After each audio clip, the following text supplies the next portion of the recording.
Imagina esto. Un hombre con todo el dinero del mundo, rodeado de los mejores médicos del país, en la clínica privada más cara de toda la ciudad. 10 especialistas, 10 cerebros brillantes con décadas de experiencia, máquinas de última tecnología, medicamentos importados, y aún así, nada funcionaba. El hombre seguía muriendo. Nadie entendía por qué. Nadie tenía respuestas. El pánico silencioso se había instalado en ese hospital como una niebla espesa, y cada médico que salía de esa habitación lo hacía con la cabeza baja y los ojos esquivos. Pero entonces, entró ella. No era doctora, no tenía título universitario colgado en ninguna pared, no llevaba estetoscopio al cuello, ni había estudiado en ninguna facultad de medicina. Era la empleada del servicio doméstico del millonario, una mujer joven, de piel negra, uniforme gris oscuro, delantal blanco y guantes de látex. La misma mujer que durante años había limpiado los suelos de esa mansión sin que nadie le dirigiera la palabra. Y en menos de 48 horas, salvó la vida que 10 médicos no habían podido salvar. Lo que pasó en esa habitación de hospital ese día no fue solo un milagro médico, fue el momento en que el racismo, el orgullo y los prejuicios quedaron completamente expuestos frente a todos. Esta es la historia de Camila Osei, y te prometo que no la vas a olvidar. Para entender lo que ocurrió en ese hospital, primero tienes que conocer al hombre que estaba muriendo. Rodrigo Villanueva Castillo tenía 58 años. Era uno de los empresarios más influyentes de la región. Había construido su fortuna desde cero, y en el mundo de los negocios su nombre era sinónimo de poder y determinación. Tenía una mansión a las afueras de la ciudad, 3 coches de lujo y una red de contactos que incluía políticos, jueces y empresarios de toda España y América Latina.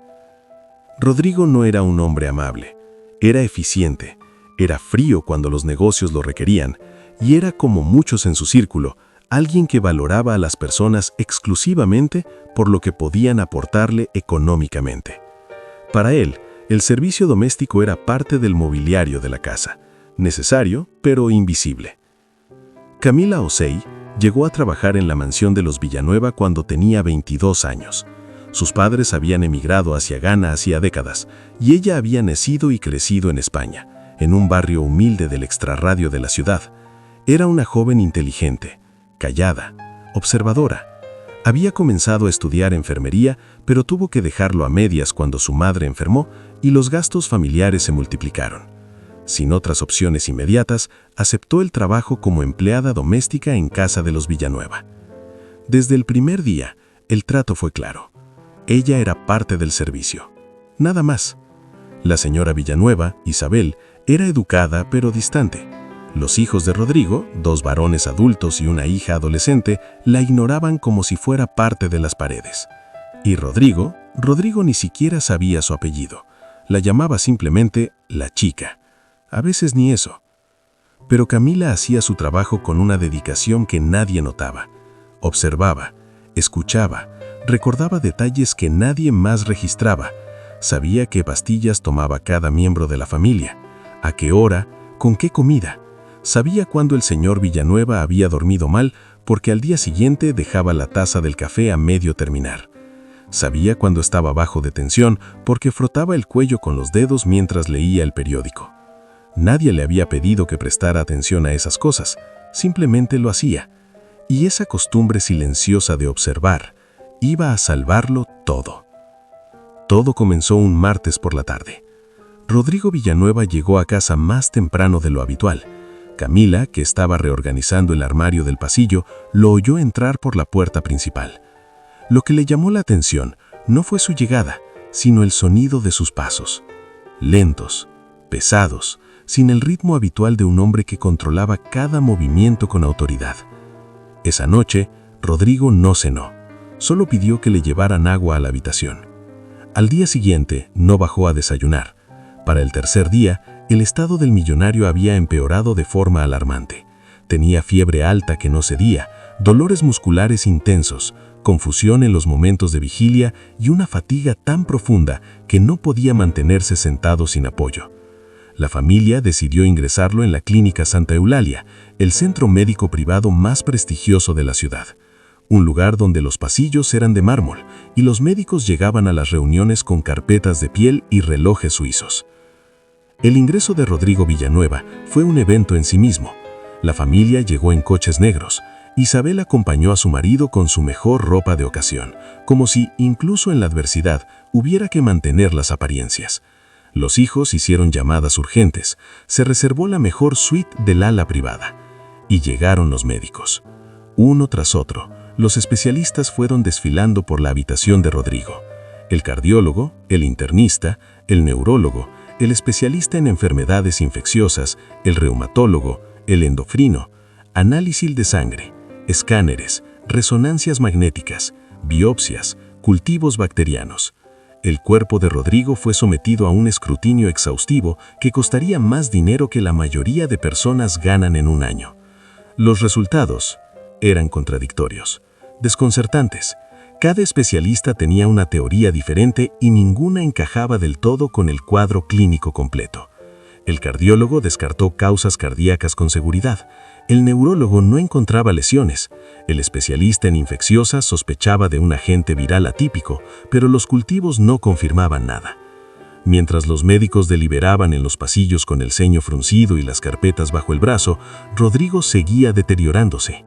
Para el 10º día, la familia estaba en estado de pánico. Los médicos se reunieron en una sala de conferencias con Isabel y los hijos mayores.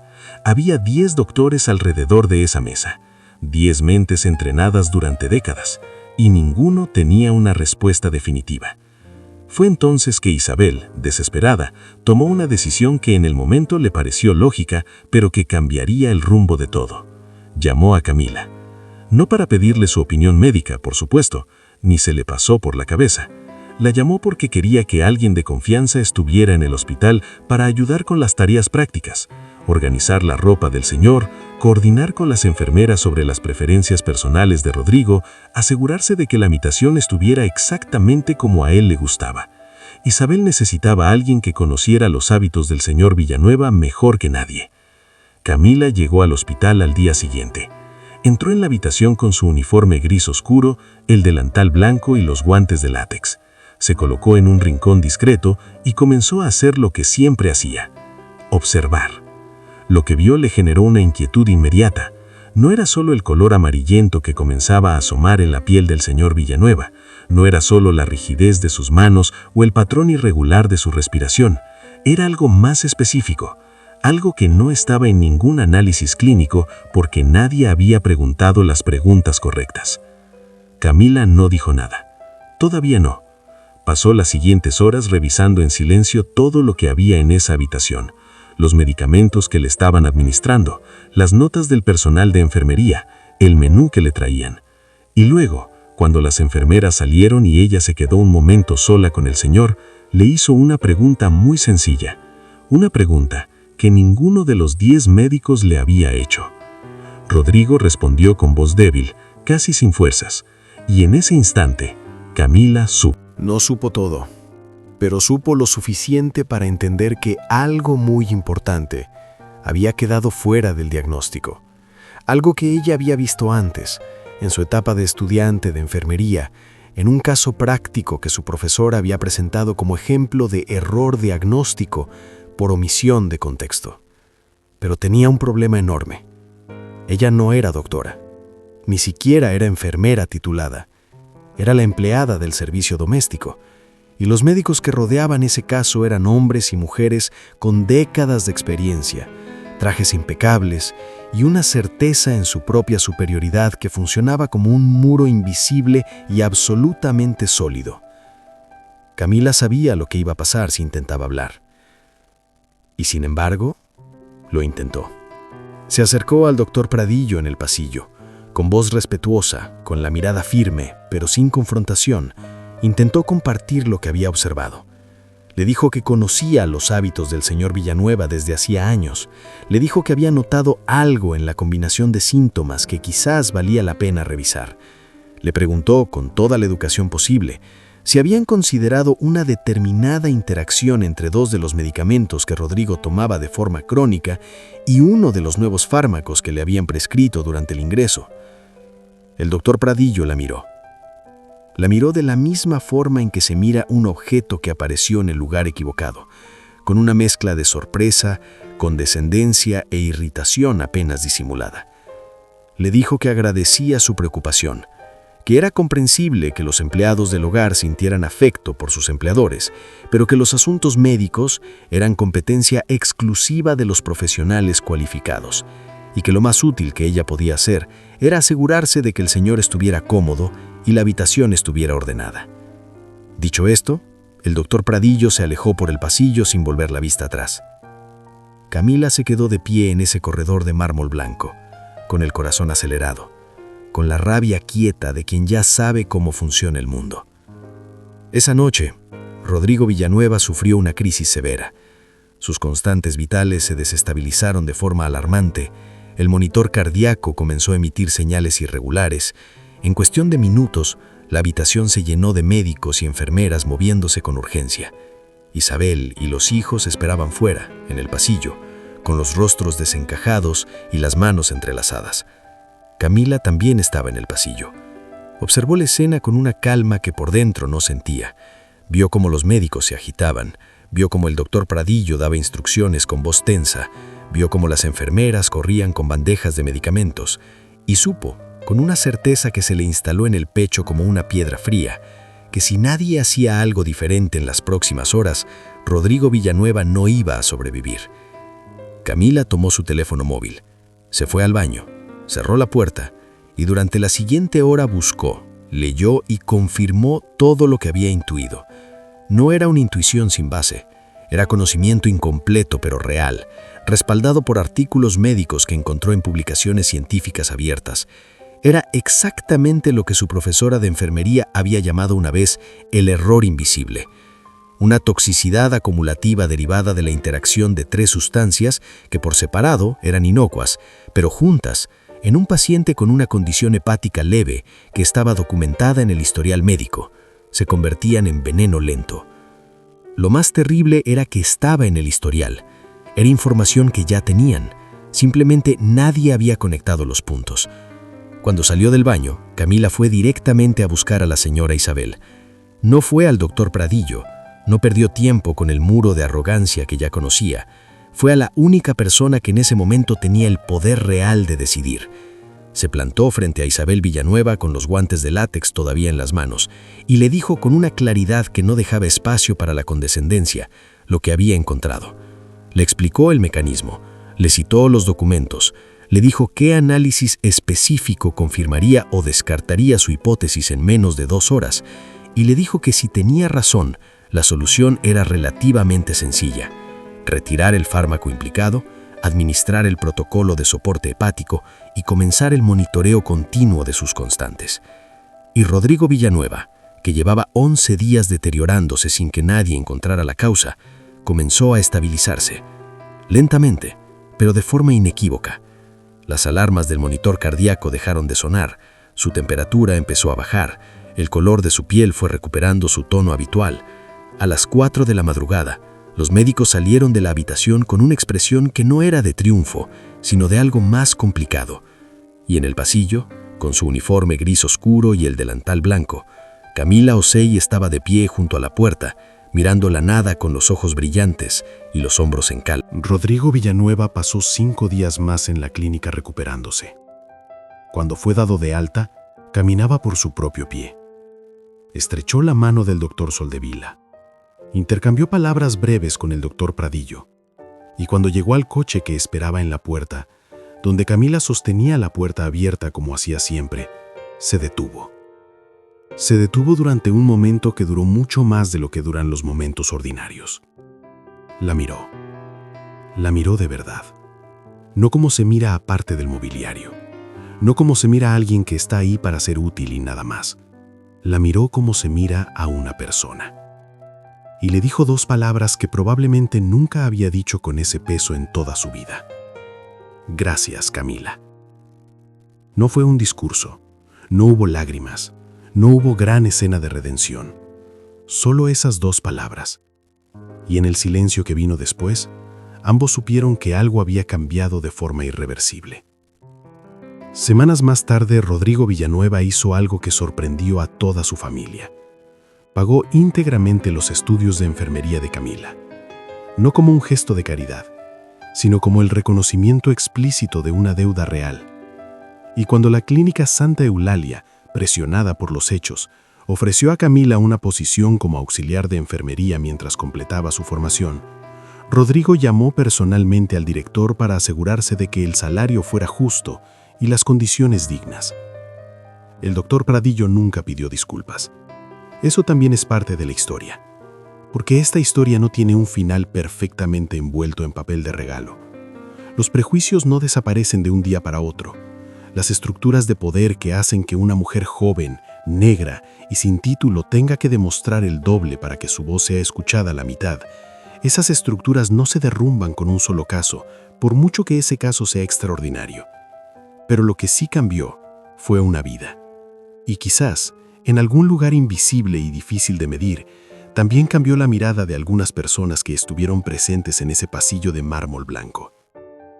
Piensa en esto un momento. Camila sabía lo que sabía. Lo tenía todo en la cabeza antes de que nadie le preguntara. La información que salvó la vida de Rodrigo Villanueva no llegó de ningún laboratorio, de ninguna máquina de diagnóstico, de ninguno de los 10 especialistas formados en las mejores facultades del mundo.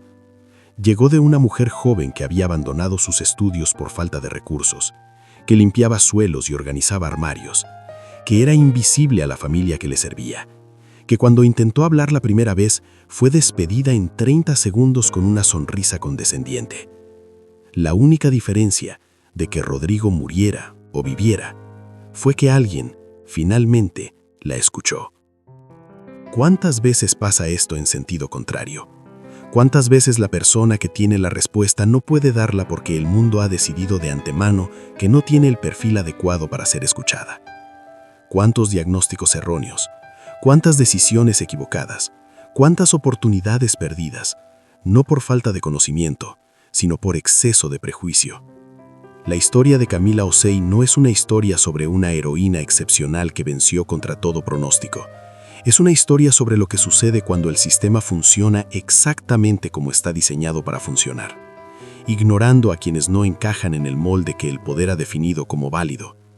Y también es una historia sobre lo que pasa cuando alguien, a pesar de todo, no se rinde. Camila pudo haberse callado. Después de que el doctor Pradillo la descartara en ese pasillo, habría sido perfectamente comprensible que se hubiera dicho a sí misma: no es mi problema, no es mi responsabilidad, nadie me va a creer de todas formas. Habría sido comprensible, habría sido humano, pero no se calló.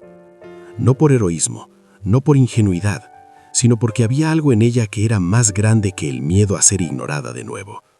Algo que le decía que el conocimiento que tenía era real y que una vida humana valía más que la incomodidad de enfrentarse a un muro. Ese algo no tiene nombre médico, pero quizás es lo más valioso que puede tener una persona. Hoy Camila Osei está terminando su formación en enfermería. Trabaja en la misma clínica donde en su momento nadie quiso escucharla. Y hay un médico joven, el doctor Soldevila, que cada vez que tiene una duda diagnóstica difícil, recuerda la lección más importante que recibió en su carrera. No en la facultad, no en un congreso médico, en un pasillo a medianoche, de parte de una mujer con delantal blanco y guantes de látex. La próxima vez que alguien intente decirte que no tienes el título adecuado, el aspecto adecuado o el origen adecuado para que tu voz importe, recuerda a Camila. Y recuerda que el conocimiento no tiene color, no tiene uniforme, no tiene apellido de familia. El conocimiento simplemente es. Y la pregunta que nos queda es esta: ¿cuántas Camilas hay allá afuera ahora mismo, intentando hablar? ¿Cuántas voces estamos ignorando? ¿Y qué precio estamos pagando por esa ignorancia sin siquiera saberlo? Si esta historia te llegó de verdad, suscríbete al canal ahora mismo porque cada día subimos historias tan poderosas como esta. Dale like si crees que la voz de Camila merecía ser escuchada. Y comparte este video